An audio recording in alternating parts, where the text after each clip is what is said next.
নি হাওমা ৰঙা ড্ৰেগনৰ দেশত এক উপন্যাসমূলক ভ্ৰমণ কাহিনী। লেখক তপন কুমাৰ শৰ্মাই লিখি উলিওৱা এই গ্ৰন্থ কেৱল বৰ্ণনামূলক বা গতানুগতিক ভ্ৰমণ কাহিনী নহয়, চীন ভ্ৰমণৰ অনুপম অভিজ্ঞতাৰে লিখি উলিওৱা চীন ৰাষ্ট্ৰৰ সমাজ সংস্কৃতি, অৰ্থনীতি, ৰাজনীতি, অপৰাধ প্ৰৱণতাৰ বিষয়ে এই গ্ৰন্থখনত পঢ়িবলৈ পাব। নি হাওমা প্ৰথম খণ্ডটি আগবঢ়াইছোঁ। মোৰ দেশৰ সীমাৰে পাহাৰৰ সিপাৰে। চীন এটা শুই থকা সিংহ, তাক শুই থাকিবলৈ দিয়া। সাৰ পালে জগত তষ্টমান হ'ব।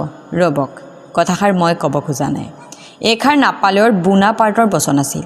পাছত গম পোৱা মতে নাপালেই ফৰাচী দেশৰ শাসনভাৰ লোৱাৰ পাছতেই জগত জয়ৰ পৰিকল্পনা কৰিছিল আৰু তেতিয়া পৃথিৱীৰ মেপত চকু ফুৰাই এই মন্তব্য কৰিছিল।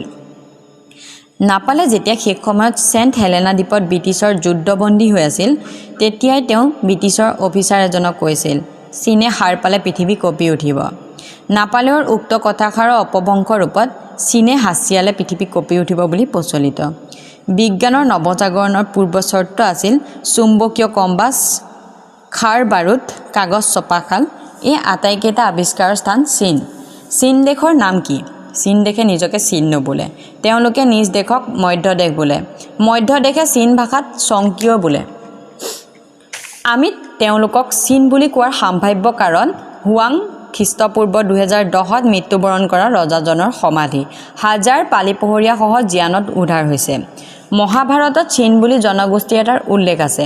আনহাতে ধৃতৰাষ্ট্ৰই শ্ৰীকৃষ্ণক চীনৰ পৰা অনা হৰিণাৰ ছাল উপহাৰ দিব খুজিছিল, এই চৰ্তত যে শ্ৰীকৃষ্ণই ৰজাৰ গুণ গাব লাগিব।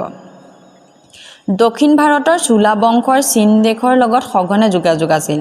বংগোপসাগৰক তেতিয়া নাম চোলা সাগৰ। দক্ষিণ তাঞ্জাভুৰ, তিৰুভাৰুৰ আদি ঠাইত চীন দেশীয় মুদ্ৰা পোৱা যায়।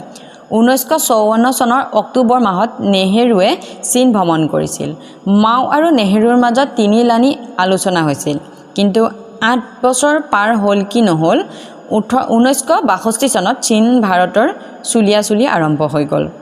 ডেঙৰ সেই বিখ্যাত উক্তি, মেকুৰী কলাই হওক বা বগাই হওক, নিগনি ধৰিব পাৰিলেই হ'ল।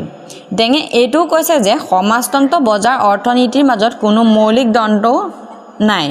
চীন দেশৰ বিষয়ে জানিবলৈ দ্বিতীয় খণ্ডটিলৈ অপেক্ষা কৰক, নাইবা নি হাওমা কিতাপখন এবাৰ পঢ়ি চাওক। ধন্যবাদ।